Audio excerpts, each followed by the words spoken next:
Yo destacaría algunas cuestiones que van a ser muy relevantes en estos últimos 30 años de nuestra historia. En primer lugar, cómo los españoles identificamos la Unión Europea y el ingreso en la Unión Europea como la consolidación de nuestra propia democracia, de nuestras libertades, de nuestros derechos, de nuestro estado del bienestar. Y con esa convicción europeísta, por el ansia de las libertades y de los derechos, quisimos hacer una contribución muy positiva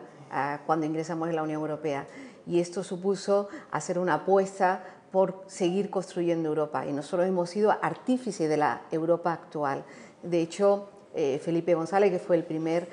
presidente que ingresó en la Unión Europea, en la entonces Comunidades Europeas, fue el artífice, por ejemplo, de la Europa de la cohesión económica y social, la Europa de los fondos, la Europa que hizo que la Unión Europea actual fuera mucho más igualitaria. Del mismo modo, también el propio Felipe González fue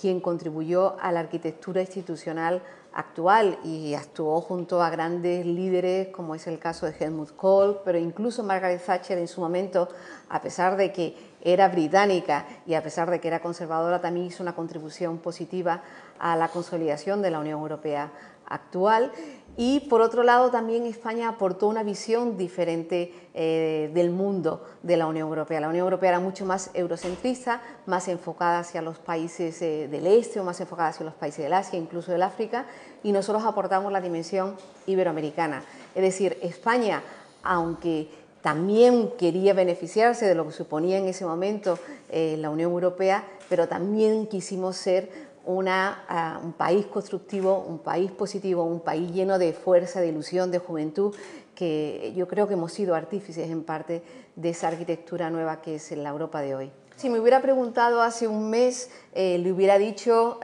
que realmente si salía el Brexit teníamos un problema grande en el seno de la Unión Europea, en el sentido de que en otros países donde hay fuerzas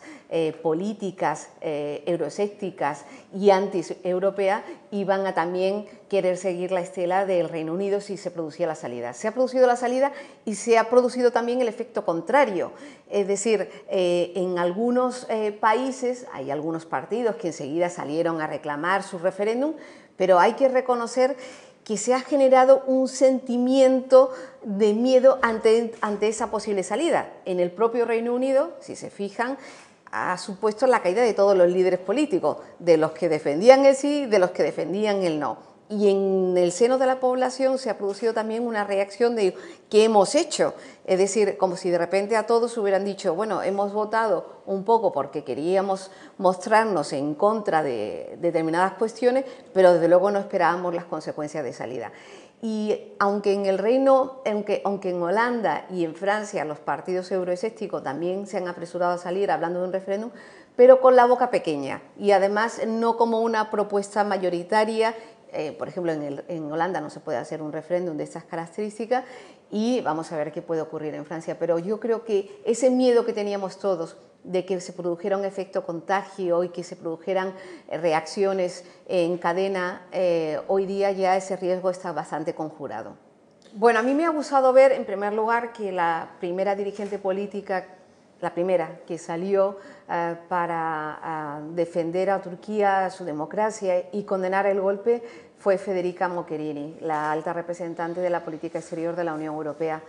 Y es verdad que es una situación de enorme riesgo, es una situación que nos preocupa mucho a los europeos y sobre todo nos preocupa mucho a los europeos que siempre hemos defendido el ingreso de Turquía en la Unión Europea. Yo creo que la Unión Europea debería hacer una reflexión de cómo se ha producido la relación con Turquía en los últimos años, de cómo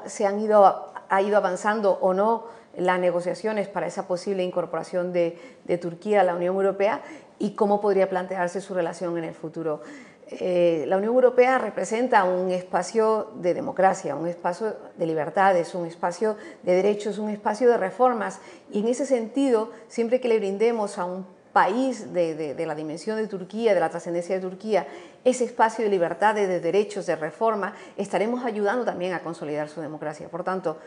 si usted me pregunta por Turquía, yo diría, en primer lugar, una condena rotunda del golpe. Y en segundo lugar, ver de qué manera